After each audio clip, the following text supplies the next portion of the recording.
may trabaho na kabubuhay na, sa panahon na naitaas na natin ang ating sahod dahil sa walang tigil na pagkilos, di ho ba napakasarap ng lasa ng tagumpay? Yun din po ang paalala sa atin mga kasama.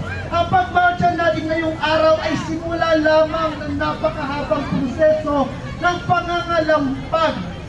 Huwag po tayo magpatalo sa init.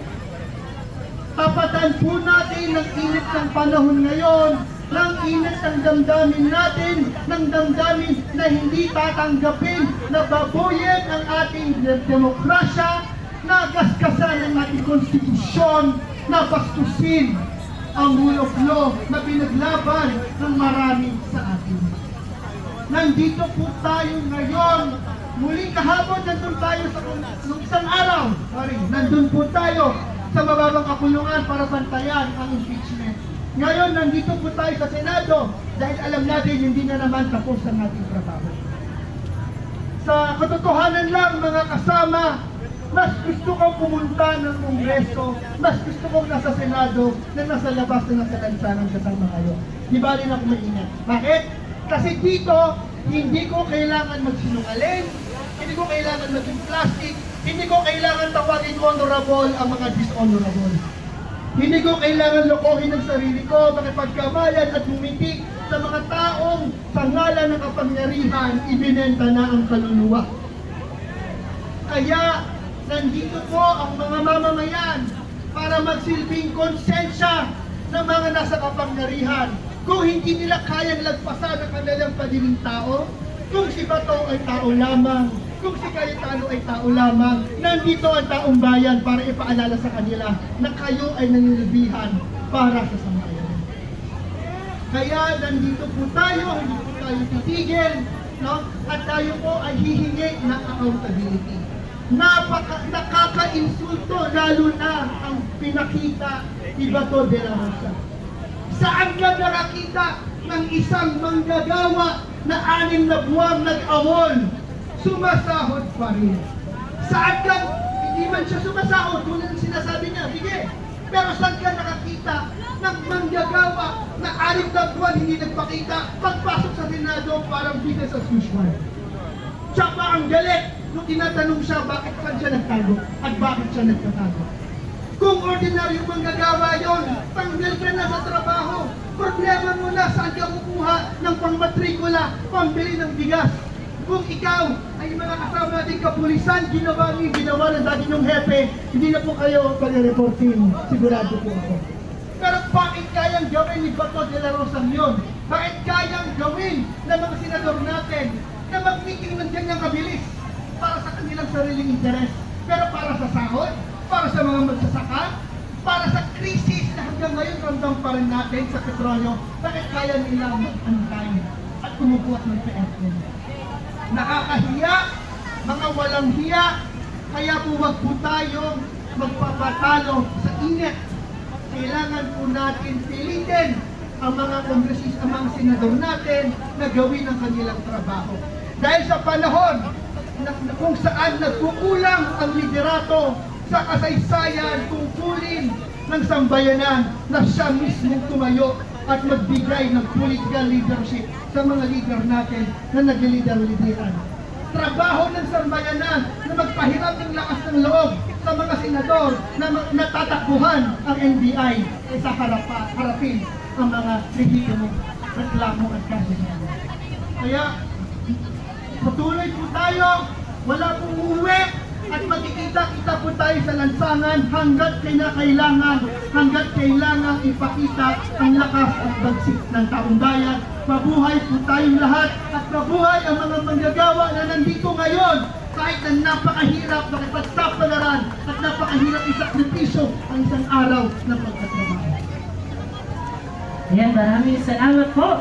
Next, Albero mula sa Learn Center of the Kaisan Iber Coalition. Sara Duterte! Litisin! Litisin! Bato de la Rosa! Arestuhin! Arestuhin! Sara Duterte! Litisin! Litisin! Bato de la Rosa! Arestuhin! Arestuhin! Kulong lahat! Mga kurakot! Kulong lahat! Mga kurakot! kulong lahat! Mga kurakot! Kulong lahat! Mga kurakot! Sara Duterte! Litisin! Litisin! Bato de la Rosa! Arestuhin! Arestuhin! Sara Duterte! Litisin! Litisin! Bato de la Rosa! Arestuhin! Arestuhin! Kulong lahat! Mga kurakot! Kulong lahat! Mga kurakot! Kulong lahat! Mga kurakot! Kulong lahat! Mga kurakot! Lahat po ng mga Pilipinong nagagalit ngayon! Ulitin po natin ang ating chanting nang marinig ng mga hindi nagtatrabaho sa loob ng Senado ang ating panuwagan! Sara Duterte! Litisin! Litisin! Bato de la Rosa! Arestuhin! Arestuhin! Sara Duterte! Litisin! Litisin! Bato de la Rosa! Arestuhin! Arestuhin! Kulong lahat! Mga kurakot! Kulong lahat! Mga kurakot! Kulong lahat! Mga kurakot! Kulong lahat! Mga kurakot! At ngayon naman po ay patuloy tayong magbibigay ng isang mensahe at tinatawagan ko po ngayon dito sa entablado ang Pangulo ng Mamamayang Liberal Party List. Palakpakan po natin, former Congressman Teddy Bagilas. Sara Duterte! Litisin! Litisin! Bato de la Rosa! Arestuhin! Arestuhin! Sara Duterte! Bato de la Rosa! Magandang hapon po sa ating lahat. Naimbag nga malin, kanya kayo amin, ako ay Ilocano. Alam ko maraming mga Ilocano sa mga kapulitan na nagbabantay po ngayon. Hindi po ako sisigaw, babaguhin ko muna ng konti. No? Kakanta na lang muna ako sa kwento. Kakantayin ko yung paborito kong kantang Katutubo. Dahil nga maraming mga Ilocano at mga pamilya ng mga kapulitan. Itete kahong lopak Tede tunakatolak Anal po ni Dadawi Dawing boble Itetem Ino ayo kahong lopak Ang katamanganak Pwede nakanganak Anal po ni Dadawi Dawing boble Itetem Ino ayo kahunggo pa. Yan po ang kanta namin sa Tiyangan Ifugao. Naalala ko lang, no, kasi malinaw naman yung pinag-alaban natin ngayon, no? Katarungan, pananagutan. Naalala ko lang yung kasagsagan ng EJK. Meron akong kababayan, isang polis, babae siya, taga Ifugao, na-assign dito sa Metro Manila. Nag-resign sa kanyang trabaho kasi hindi kaya ng kanyang konsensya na tanggapin yung araw-araw na kota na tokhang na hinihingi ng kanyang mga boss. At yun lang daw ang paraan para siya mag-promote. So yun yung kanyang paraan upang maiwasan yung kasalanan na pumatay ng walang dahilan. Kasi po sa amin sa Ifugao, wala pong pinatay nung panahon po ng mga tokha. Bakit? Kasi po sa aming kaugalian, sa ugaling Katutubo, sa pamilyera, sa Ifugao, hindi basta-basta pwedeng pumatay ng walang dahilan. Kaya po sa amin, kung may mga drug addicts, kinakausap ng Provincial Social Welfare Officer at nagkakaroon ng matinding drug disability. Pero sa ngayon, malinaw naman na ang hinihingi na magkaroon ng katarungan, mapanagutan at maaresto yung isang arkitekto ng indication nakaraang pamahalaan. So, Kung napapanood ko nga yung video na may tumatakbo sa loob ng Senado, nakakahiya. Napapanood ko ng ibang tao na sa Senado pala, mahilig ang mga senador ng hide and seek. Pero gusto ko rin pong malaman kasi ano ba ang pananaw ng ating mga kababayan na wala dito. Kasi kahit ba sumigaw tayo dito ng napakalakas, karamihan pa rin ng mga senador ay magbibini-binian at magbubulag-bulagan. Expected na yan. Mahirap palitan ng kanilang pananaw sa ngayon. Pero ako naniniwala, dahil sabi ng survey, 70% ng Pilipino naniniwala na dapat matuloy yung impeachment.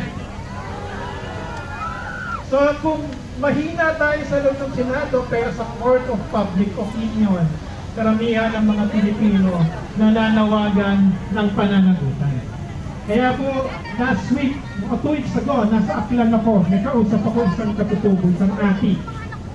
At tinanong ko, ano ba ang pananaw ninyo sa impeachment o sa mga nangyayari ngayong araw? Sabi nila, para sa kanila, yung impeachment ay tungkol sa kapangyarihan. O paano ginagamit ang kapangyarihan? Ito ba ay ginagamit ang political power para tumulong doon sa mga nakalaylayan katulad nila? Na mga atis na naunang tao sa Boracay pero pinapalaya sa kanilang ninuning lupa. Bagkos ang sabi nila, tila ang kapangyarihan ginagamit upang mapang-abuso ang mga nasa pwesto, upang para sa kanilang sariling interes. At kagabi lang, may mga farmers nang galing sa Cordillera kasi baksak ang presyo ng gulay ngayon. At naghahanap sila ng mga buyers dito sa Metro Manila. So nabanggit ko na bukas, kasi busy si Manay Laila de Lima at si Senator Kiko, minsan lang gusto nilang kausapin, pero sabi ko, bukas kasi meron kaming mobilization sa impeachment. Ano ba sa tingin nyo, kayong mga galing sa Solid North? Ano ba ang tingin ninyo sa impeachment? Ang kwento nila, farmers ito, taga Cordillera, Benguet at saka Ifugao. Sabi nila, parang lang katulad yan doon sa amin na bagamat mahirap kami, bihira kaming makakuha ng ayuda. At yung mga nakakakuha ng mga ayuda, yan ilan lamang. Isa lamang yung pumipirma doon sa tupad, doon sa AIX, doon sa AKAP, yung mga malapit sa politiko. Maaari pa na may mga kumuha ng ayuda na hindi naman totoo ang tao. Parang gano'n naman daw yung confidential funds ng Sara Duterte. So yan ay pananaw ng isang Cordillera farmer sa Solid North. So mga kaibigan, itong pagtipon natin ngayon, panimula lang ito. Kinakailangan dalhin natin yung kwento sa mga sektor na ating kinabibilangan. Andoon ang laban. Maaaring upuan ito ng Senado, pero kung matindi ang public opinion, ang public clamor na magkaroon ng pananagutan, kikilos po ang ating mga senador. Yun po sana ang ating panawagan. So nandoon po ang ating laban. Galing po sa ML Party List, sa Liberal Party, nauutusan po namin yung mga members na dali namang usapin nito doon sa ating mga komunidad. Kaya muli, sisigaw na po ako. Gusto ko pong malaman kung hindi pa po tayo pagod. Isigaw po natin, Sara Duterte! Litisin! Litisin! Bato de la Rosa! Arestuhin! Arestuhin! Mabuhay po kayo, Hagio! Maraming salamat.